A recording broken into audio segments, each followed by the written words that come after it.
ഞാൻ എവിടെ ചെന്നാലും എന്നെ കാണാൻ ആള് കൂടും, ഓട്ടോഗ്രാഫ് വാങ്ങിക്കും, സെൽഫി എടുക്കും. എന്നിട്ടിപ്പോ ആന്റിക്ക് പോലും എന്നെ അറിയില്ല. എനിക്കിത് വേണം. എന്റെ അഹങ്കാരത്തിന്റെ ഉച്ചിയില ആന്റിയുടെ നീ അടി കിട്ടിയിരിക്കുന്നത് കേട്ടോ. അല്ല, സത്യമായിട്ടും പിടികിട്ടാത്തോണ്ടാ. ആരാ മോള്? കണ്ടിട്ടേ അറിഞ്ഞില്ല, പിന്നെ എങ്ങനെയാ പറഞ്ഞു അറിയുന്നേ? എനിക്കിപ്പോ വലിയ മറവിയാ, അതുകൊണ്ടാവും. പേര് ഞാനേ ഒരു ക്ലൂ തരാം. കോളേജ് പ്രൊഫസറൊക്കെ അല്ലേ, ഐക്യൊന്ന് ടെസ്റ്റ് ചെയ്യട്ടെ. എന്റെ പേര് ഉത്ഭവിച്ചത് ഹിബ്രു ഭാഷയെന്നാ. പേരിന്റെ അർത്ഥം ദൈവത്തിന് സമർപ്പിക്കപ്പെട്ടവൾ.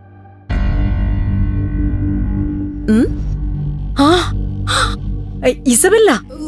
യെസ്, നന്ദന്റെ ഫ്രണ്ട് ഇസബല്ല. എക്സാക്ട്ലി, നന്ദന്റെ കെവിന്റെ ഫ്രണ്ട്. അത് തന്നെ ആന്റി. നേരില് കാണാൻ കൊതിച്ചിരിക്കായിരുന്നു മോളെ.